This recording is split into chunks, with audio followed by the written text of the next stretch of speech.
Olá, alunos da Escola Tuiuti, tudo bem com vocês? Professor Wagner Chaves, de Geografia, trazendo mais uma aula. E hoje a gente vai terminar o nosso assunto sobre Índia, vamos finalizar o bimestre.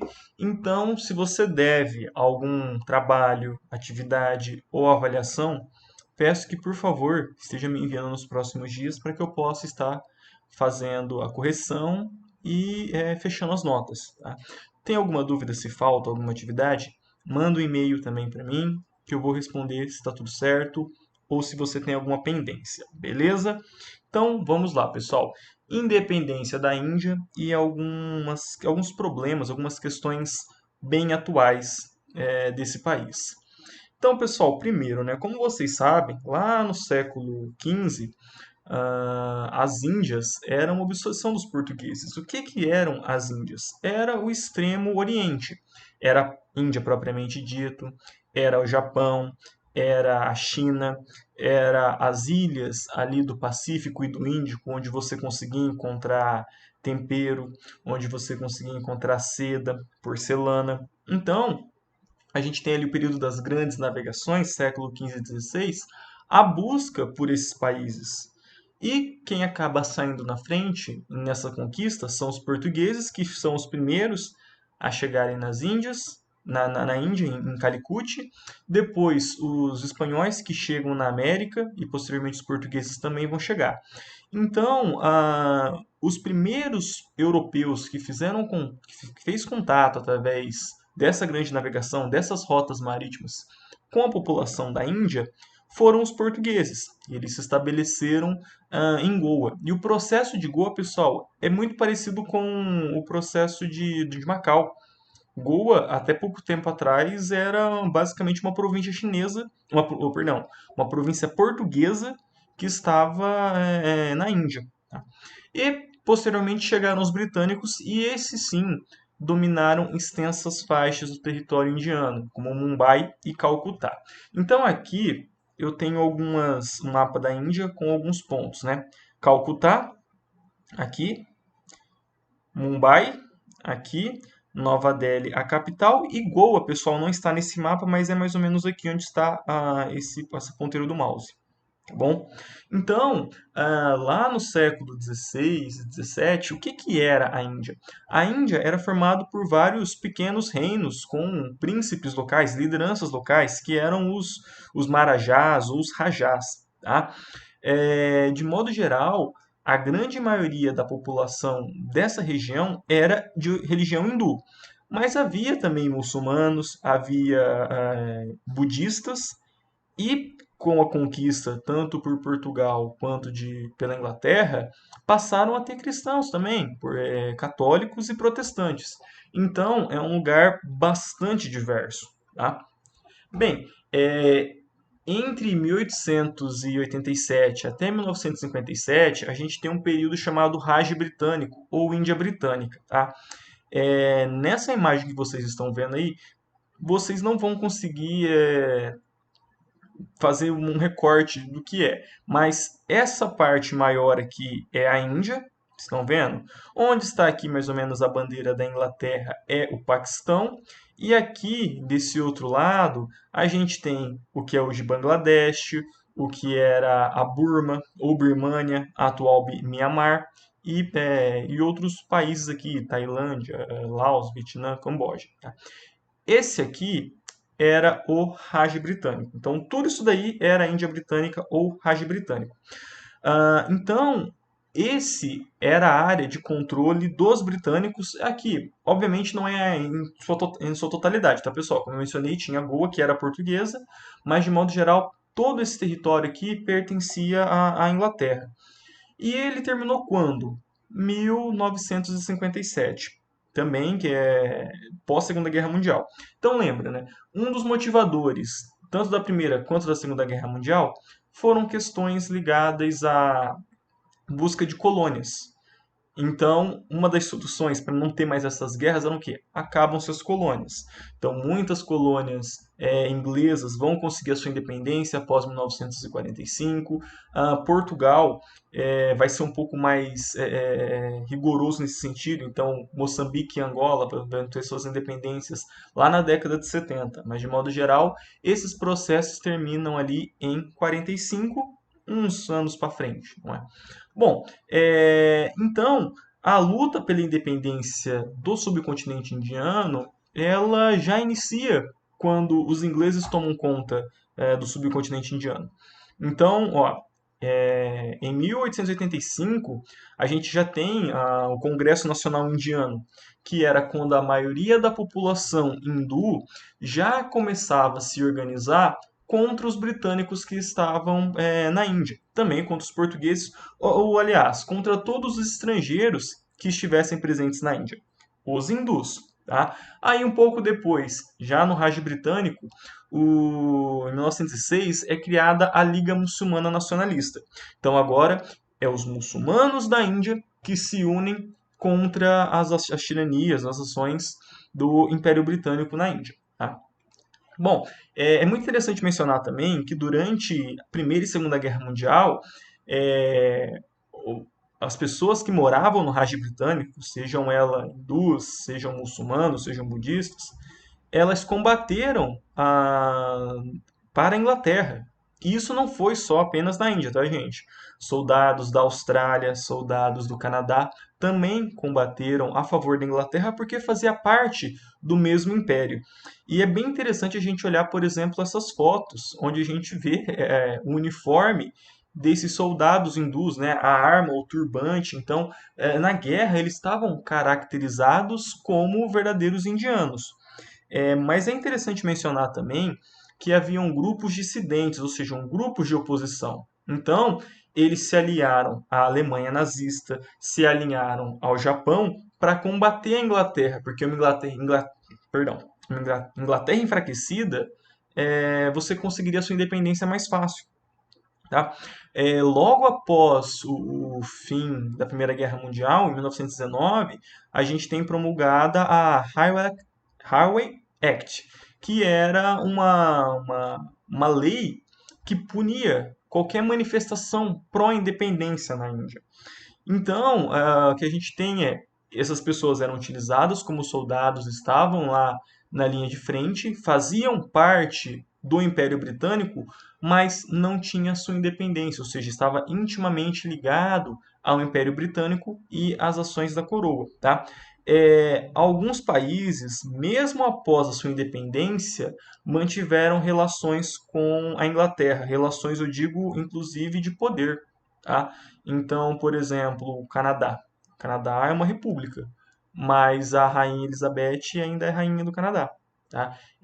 Ela é rainha de Barbados. Barbados, que é uma ilha aqui no Caribe e que recentemente há 2 semanas atrás, iniciou um processo de fim da monarquia. E lá tem presidente, mas a Rainha Elizabeth ainda é monarca, uma monarquia constitucional, tá bom?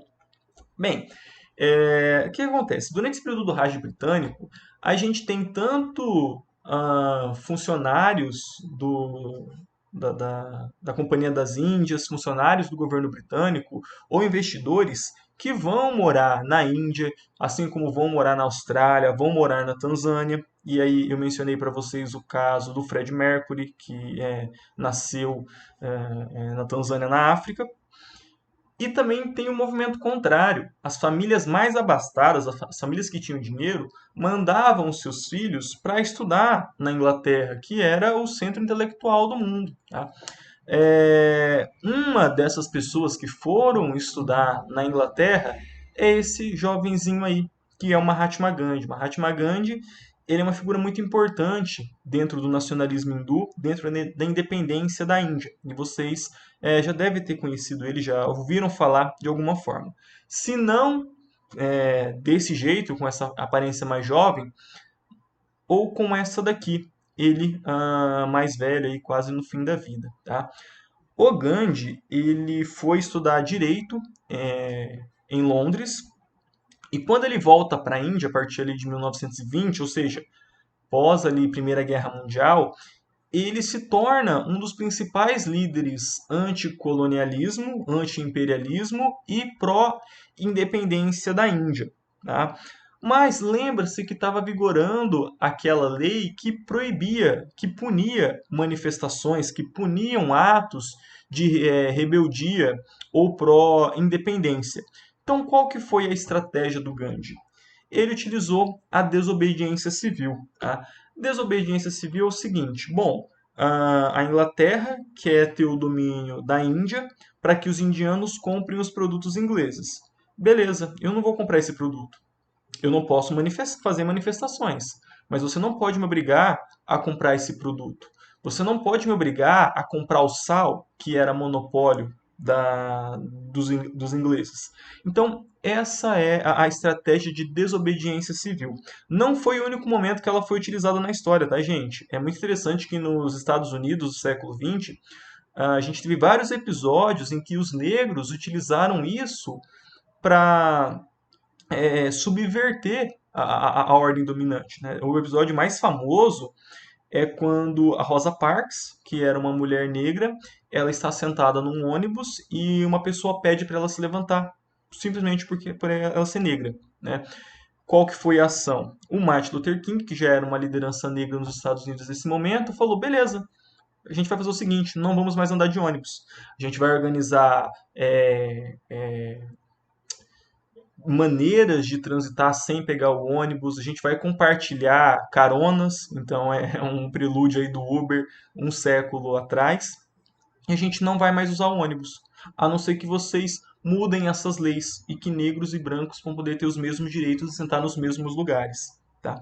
Essa é a desobediência civil. Você acaba subvertendo a ordem, subvertendo as ações do governo, sem estar contra ele, sem manifestar contra ele, sem usar força contra ele. Afinal, se você usar força, você vai perder. Então, essa foi a estratégia do Gandhi. Tá? Bem, com o final da Segunda Guerra Mundial, lá em 1945, a gente vai ter então o início dos processos de independência. E no caso da Índia, vai acontecer em 1957. Mas lembrem-se que eu falei que a gente tinha tanto uma liga hindu contra um partido muçulmano, um partido árabe. Um árabe não, um muçulmano, né? Árabe é a etnia, perdão. Então, o que acontece? A Índia ela vai passar por uma partição, ou seja, ela será separada entre os hindus e entre os muçulmanos, tá? É importante mencionar aqui que mesmo o Gandhi sendo hindu, ele era a favor da união entre esses dois países, não entre dois países, porque não existem os países, né? Mas a manutenção de uma união entre esse território na forma de uma única nação. O que não ocorre. Então, na verdade, a Índia ela é partida em três. Então, a gente tem a Índia, propriamente dito, o Paquistão do Oeste, tá? Ou Paquistão Ocidental, e o Paquistão Oriental. Posteriormente, esse Paquistão Oriental ele vai se declarar independente do Paquistão Ocidental e vai se tornar Bangladesh. Né? Eu não sei de quem foi a ideia sensacional de fazer um país dividido por outro, né? Mas aconteceu isso. Então, nós temos a seguinte configuração aqui.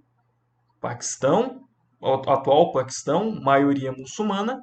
Índia, maioria hindu, mas não só. Bangladesh, maioria muçulmana, e aqui o que é Burma é o atual Myanmar, maioria budista.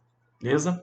Bem, eu não preciso nem falar que essa partição gerou problemas até hoje, né? Então as fronteiras entre China, Índia e Paquistão, elas são bem complexas, porque você não tem uma distinção muito clara dos limites, né? Você tem lá estabelecido por lei, o país vai até aqui. Mas sempre um outro fala, não, os meus territórios vão mais adiante, vão além, tantas léguas, tantas milhas, tantos quilômetros além do oficial, tá?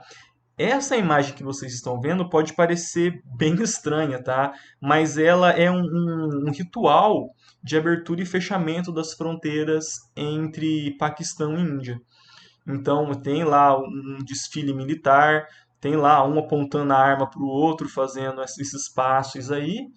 E para o turista acaba sendo uma coisa muito interessante, mas na verdade é um momento de tensão, porque você está passando com soldados armados, um ali apontando para o outro. Então é bem tenso as coisas entre as fronteiras entre Índia e Paquistão. Só lembrando, tá? Os dois países têm armas nucleares.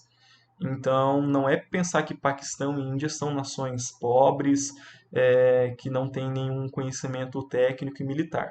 Beleza?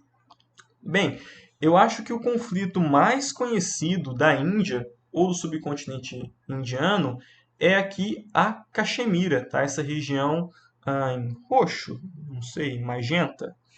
A região da Caxemira, pessoal, teoricamente pertence à Índia, tá? Aqui está em outra cor, mas ela pertence à Índia.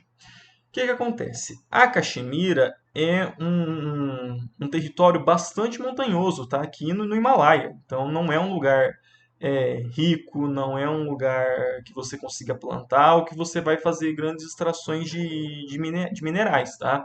Mas ela é uma região disputada pelo Paquistão, pela Índia e em parte até pela China, tá?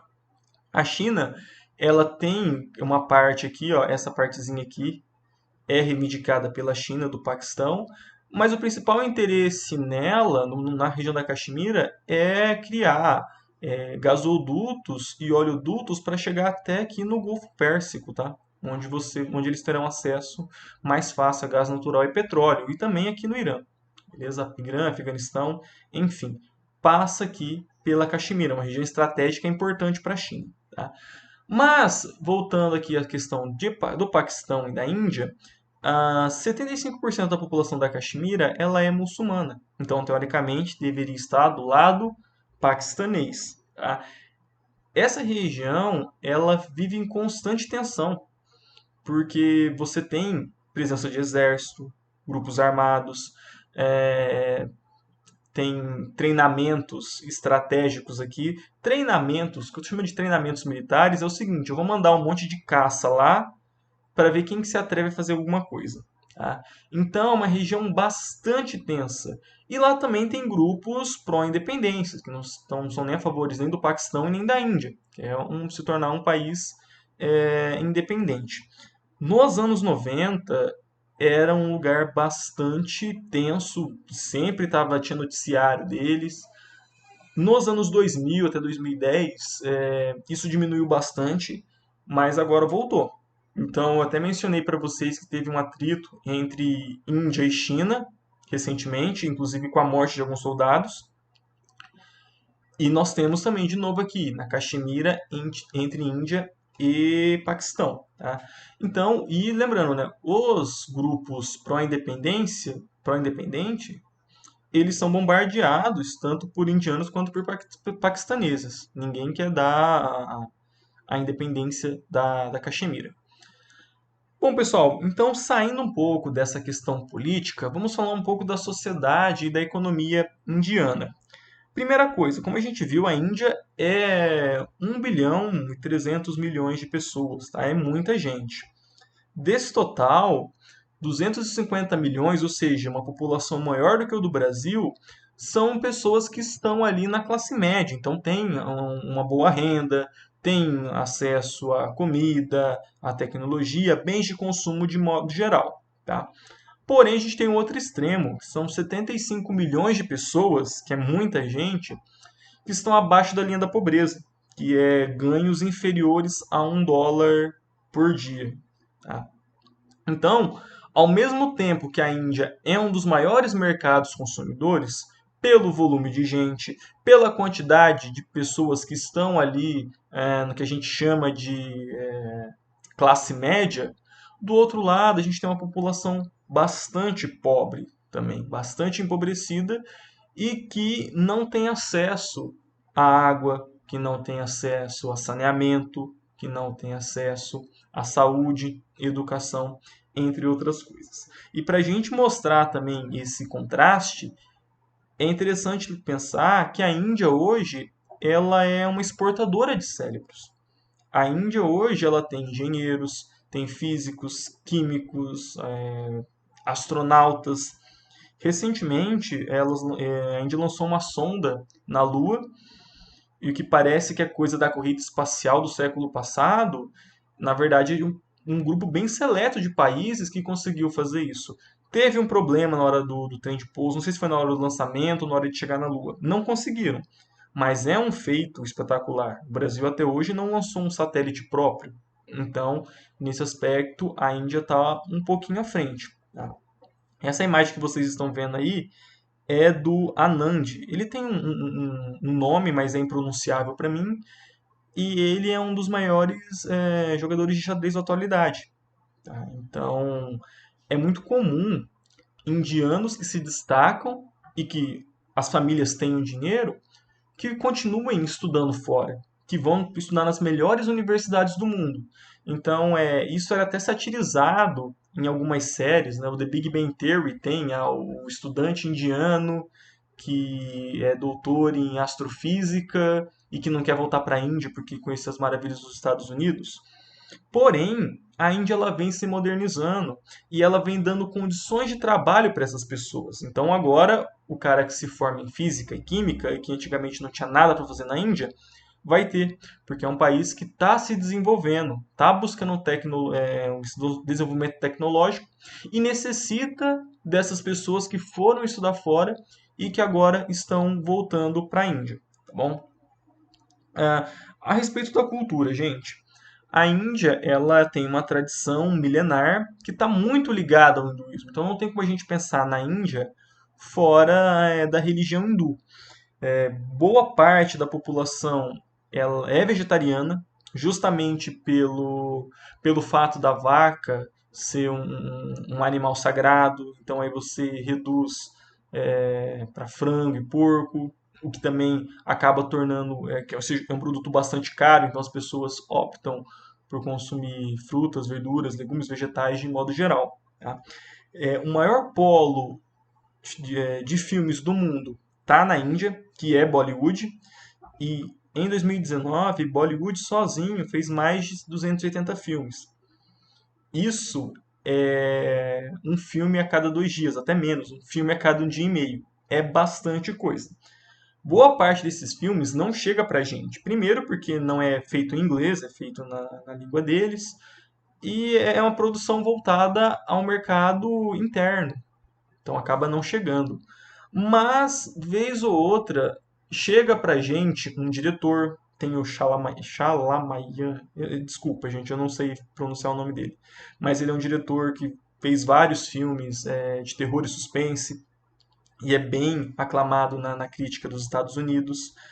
Tem As Aventuras de Pi, ah, Quem Quer Ser um Milionário, que são filmes feitos em Hollywood, mas que eles carregam toda os atores são indianos e se destacaram lá em Bollywood e carregam todo esse contraste, todas essas características da cultura indiana. O Quem Quer Ser um Milionário, ele é mais expressivo ainda, porque todos os filmes de Bollywood, pelo menos todos que eu assisti, tem dança.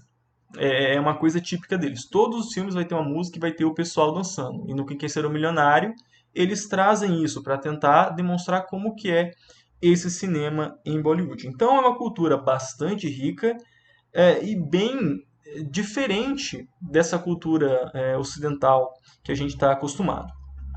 E por fim, eu gostaria de falar da mulher na sociedade indiana. Tá? A mulher, pessoal, ela tem um papel bastante secundário dentro da sociedade indiana. As mulheres, muitas vezes, elas não são alfabetizadas, então preferem alfabetizar os homens. Então, perdão, passou uma moto aqui.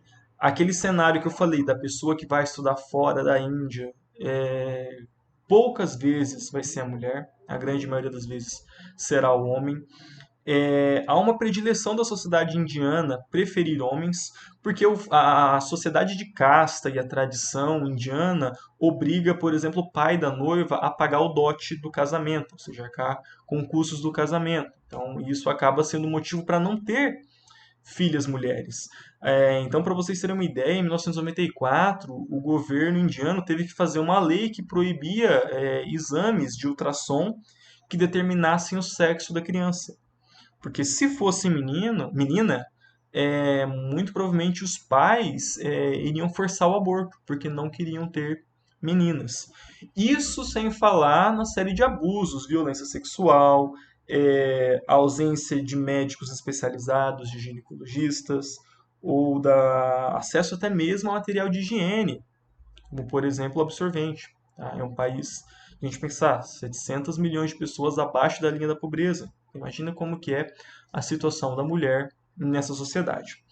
Beleza, pessoal? A aula foi um pouquinho longa, mas é porque a gente teve que retomar algumas coisas que a gente não teve o tempo de trabalhar, então a gente correu um pouco nessa aula mesmo, tá? Só lembrando, se você tem alguma pendência comigo, por favor, esteja me enviando na próxima semana para que eu possa fazer a correção e fazer o fechamento da nota. Do mais, um abraço, bons estudos e até a próxima aula.